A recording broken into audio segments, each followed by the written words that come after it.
Oh, pardon, je suis désolé. Oh, j'avais pas vu. Excusez-moi, je suis vraiment navré. C'est parce que, en fait, c'est pas de ma faute. C'est que je me reposais un petit peu. J'ai fait ça, mais c'est pas. En fait, je suis quelqu'un de sérieux. Hein, je veux dire, c'est juste parce que je suis fatigué. J'ai eu une journée un peu difficile. En fait, ce matin, si vous voulez, ce matin, quand je me suis réveillé, j'ai senti que c'était. Enfin, voilà, quoi. Je suis navré, hein, vraiment. Je suis vraiment désolé. Excusez-moi, pardon, pardon. Oui, alors comment? Oh, je suis vraiment désolé. Hein, excusez-moi. Hein, je voulais pas, pardon. Euh, eh bien, comment? Je suis mal à l'aise, hein, du coup, je suis mal à l'aise. Bon, eh bien, oui, c'est de ça dont je vais vous parler. Les excuses. Pardon, excusez-moi, je suis navré, désolé. Bref, on en fait des tonnes. Et alors qu'en fait, on n'a pas besoin de faire tout ça. Mais seulement, il y en a, c'est plus fort qu'eux. Il faut qu'ils s'excusent des milliers de fois. Et comme je l'ai fait à l'instant, il faut qu'ils se justifient. Hein, c'est-à-dire, c'est parce que, désolé, je n'ai pas fait exprès, etc. Et tout ça, eh bien, on va en parler parce qu'en fait, c'est un sujet qui existe et peut-être qu'autour de vous, vous avez des collègues, des amis, de la famille qui n'arrêtent pas de s'excuser toutes les 2 minutes. Hein. Donc, on pourrait se dire, ok, c'est bien une ou deux fois, seulement quand ça devient trop fréquent, ça devient, à un moment donné, c'est limite compulsif en fait. Et l'idée, c'est ça, c'est qu'en fait, d'où ça vient cette idée de s'excuser des milliers de fois en 5 minutes? Eh bien, évidemment, je vous le donne en mille, c'est une question de manque de confiance en soi. Alors, souvent, c'est les gens qui sont introvertis, qui sont timides. C'est davantage chez les femmes, paraît-il, mais il y a aussi des hommes qui s'excusent des dizaines de fois. Hein. Je viens de le faire, alors, vous voyez. Donc, en fait, c'est une forme de dévalorisation, c'est-à-dire, c'est presque comme si les gens s'excusaient d'exister. C'est souvent des gens qui, effectivement, ont l'impression qu'ils n'ont pas leur place, des gens qui ont l'impression qu'ils dérangent, qu'ils gênent. Et en fait, c'est ça l'idée, c'est que quelque part, ils vont être en général très réservés, ces gens-là, et en fait, ils vont avoir du mal à assumer, par exemple, imaginez quelqu'un vous rend un service, eh bien, c'est presque comme si vous alliez vous excuser du fait qu'on vous a rendu service. Comme si vous n'aviez pas la valeur adéquate en disant, voilà, dans votre esprit, vous vous dites sans doute, mais moi je ne vaux pas tant que ça, comment ça se fait qu'il ou elle me rend service? Seulement, si c'est un service, j'allais dire, rendu volontairement, eh bien, si la personne a choisi de vous rendre ce service, ça veut dire que pour elle, non seulement ça ne la dérange pas, mais en plus, pour elle, c'était son envie. C'est elle qui a décidé. Si par exemple, imaginez, je vous dis, tiens, tu veux que je t'aide, tu veux que je te rende service, imaginez que je le fasse, que je prenne les choses en main, sans même attendre la réponse.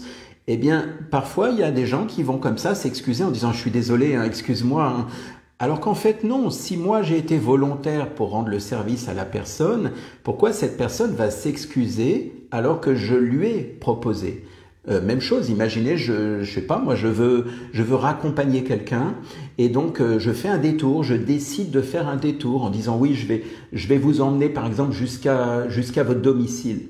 Pourquoi la personne, par exemple, et ça arrive, hein, pourquoi la personne va s'excuser en disant je suis désolé, hein, excusez-moi, un peu comme si elle était désolée d'habiter peut-être un peu plus loin, alors que c'est mon choix de lui avoir proposé, par exemple, de l'accompagner. Vous voyez pour l'exemple.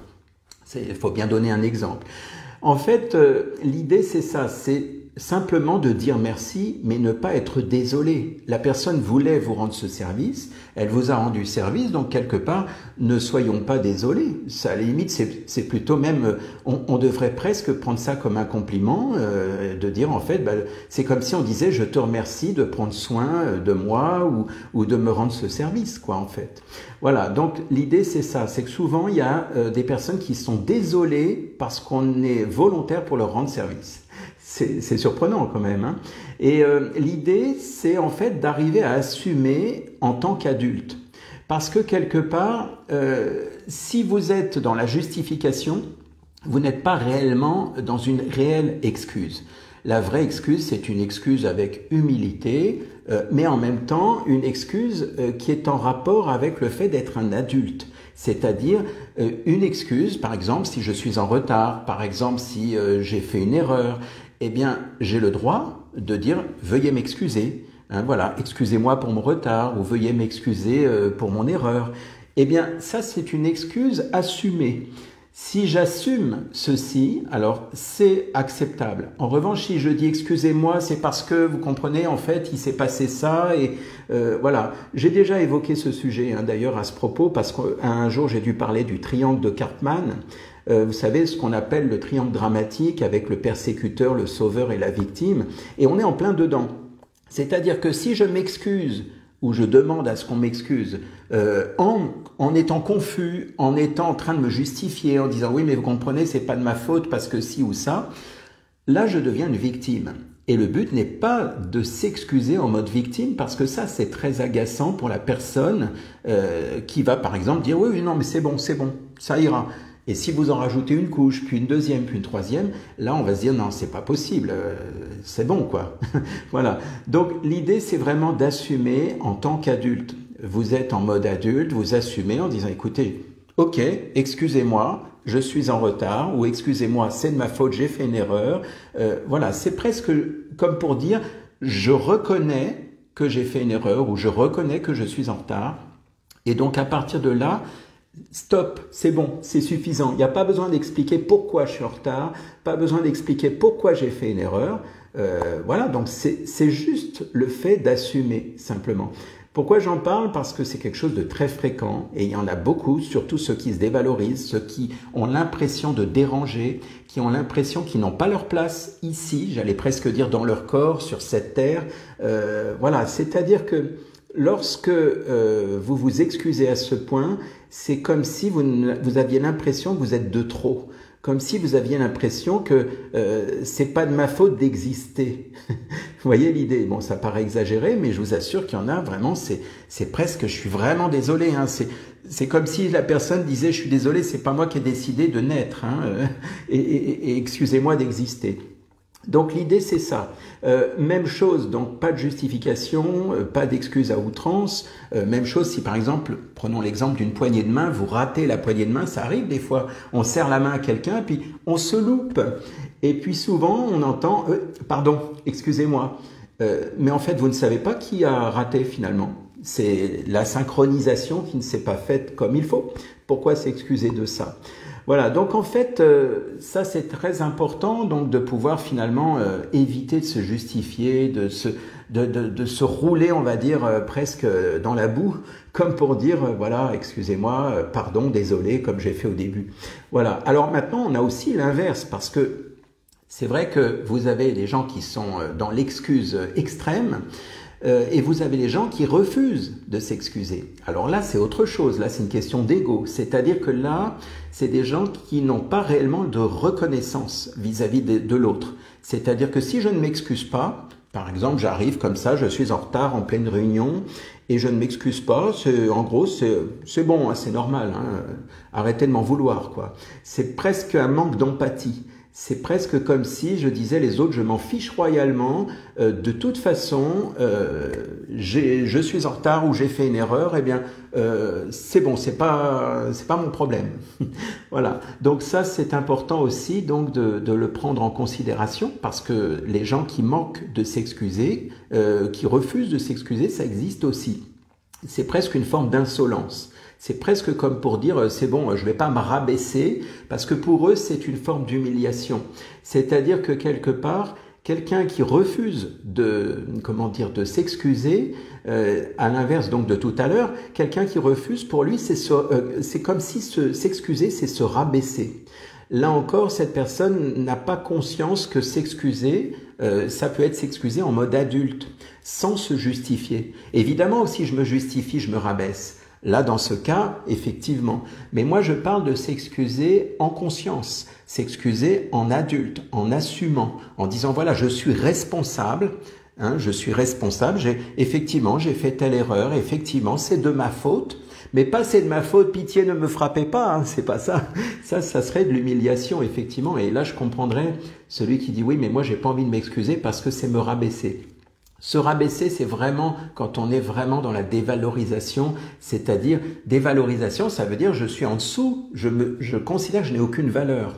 Et donc ça, effectivement, c'est se confondre, comme on dit en excuse, c'est qu'on est carrément On est liquéfié, comme on dit. Voilà, donc l'humiliation, si j'ai peur d'être humilié, de me rabaisser, c'est un coup de mon ego. C'est mon ego qui a peur, c'est mon ego qui dit ah non, mais je vais pas me rabaisser à m'excuser, pourquoi je vais m'excuser En fait, souvent, la personne qui refuse de s'excuser, elle va être de mauvaise foi, elle va considérer que c'est de la faute des autres. C'est-à-dire, non, c'est bon, ça va, hein, il avait qu'à, elle a qu'à, voilà, c'est presque comme si c'était la faute de l'autre et moi tout va bien. Voilà, et bien là c'est notre ego, là, à ce moment-là. Donc, quoi dire d'autre encore? Je crois que j'ai un peu fait le tour, hein, mais voilà, il y a aussi celui qui va s'excuser, mais très vite se rattraper parce que justement il est de mauvaise foi. Par exemple, imaginez, je vous dis ah je suis désolé. Bon, en attendant, il est vrai que t'as pas été assez clair. C'est presque comme si, dans un premier temps, mon réflexe c'est de dire je suis désolé comme ça. Voilà, c'est bon, t'as eu mes excuses, ça y est, c'est bon. Et puis je me rattrape tout de suite, comme pour dire mais moi je suis pas coupable, c'est ta faute. Donc oui, excuse-moi, mais quand même, hein, t'aurais pu faire attention. Ou excuse-moi, mais tu sais, en même temps, faut dire que tu as vu comment tu as fait. Ça veut dire, en fait, là, pour le coup, ce n'est pas assumé.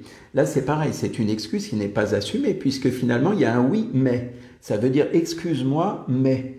Donc, voilà. Donc là, on est vraiment dans la mauvaise foi à ce moment-là. Donc, quelque part, là, on passe, si on reste dans le triangle de Karpman dont j'avais parlé, persécuteur, sauveur et victime, le triangle dramatique, eh bien, on passe de la victime, c'est-à-dire qu'au lieu d'être dans la victimisation, là, on va être plutôt dans la persécution. Ça veut dire, d'accord, excuse-moi, mais quand même, tu l'as bien cherché.